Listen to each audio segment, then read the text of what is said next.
Hello guys, this is Doran's Movies, and welcome to yet another World of Warcraft Top 5. In this video, I will be giving you my top 5 World of Warcraft books that I thought were great, either really interesting, or of great lore significance, or just generally well written. So there are a bunch of Warcraft books out there, and if you want to learn more about them, you can click the video on the screen right now as I'll place an annotation. As long ago I made a video covering all of the Warcraft books in like a chronological order or like a list, so you can check that out if you're wondering about what you read first and how you can get into the books, as there are a bunch of them around.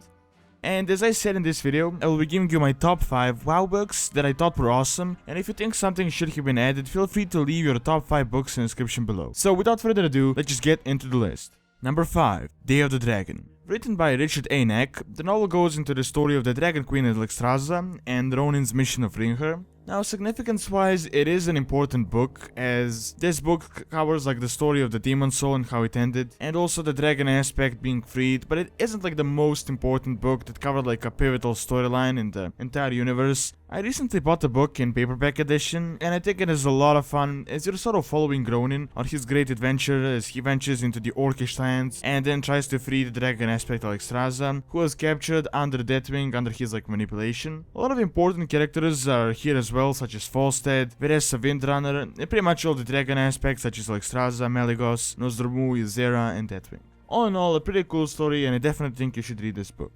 Number 4.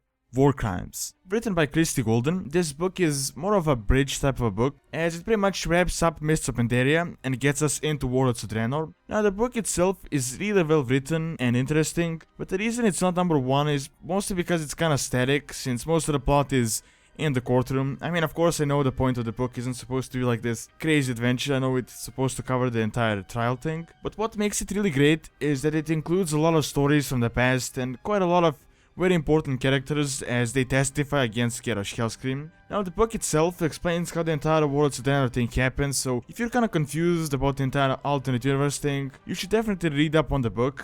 Or if you're lazy or you just don't want to do it, or you don't have enough time, you can click the video on the screen, as I made a summary of the book and a review, so you can kinda get up to speed if you don't have enough time to read it.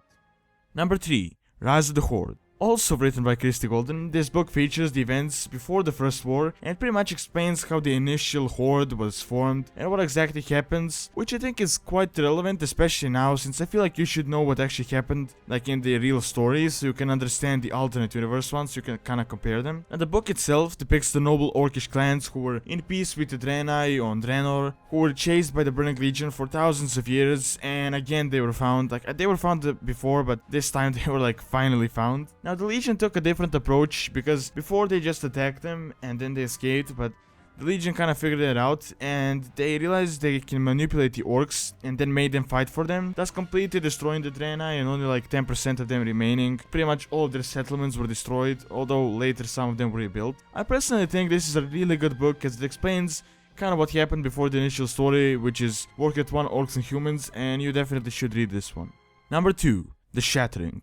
Again written by Christie Golden, and also another bridge type of a book, just like War Crimes. The only thing is, this book ends Wrath of the Lich King and starts the Cataclysm. So I really enjoy this book, as it explains a lot of things, such as how Garrosh Hellscream became the war chief and what happened with Troll. Then it explains what happened with Magni Bronzebeard and how the entire Council of Three Cameras was created and what happened in between. It also covers the entire duel where Cairn Bloodhoof died and how the Grim Totem took over Thunderbluff, and how Bane, which is Cairn's son, managed to retake the city. In my opinion, it is a really interesting book, and you should definitely read it.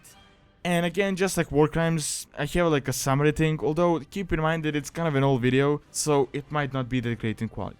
And lastly, number 1. Lord of the Clans. Again written by Christie Golden, and what can I say, I kinda really like her writing. But this book actually tells the story of the cancelled point-and-click adventure game with the same name, Lord of the Clans, although it kinda expands more on it. Now, this is my favorite book, and I think it is really great, as it explains Troll's story and how he was left as a baby, how his parents were killed, and how he was raised as a gladiator, and in the end how he managed to escape. It also shows him uniting with his birth clan, the Frostwolves, and freeing all the orcs from the internment camps.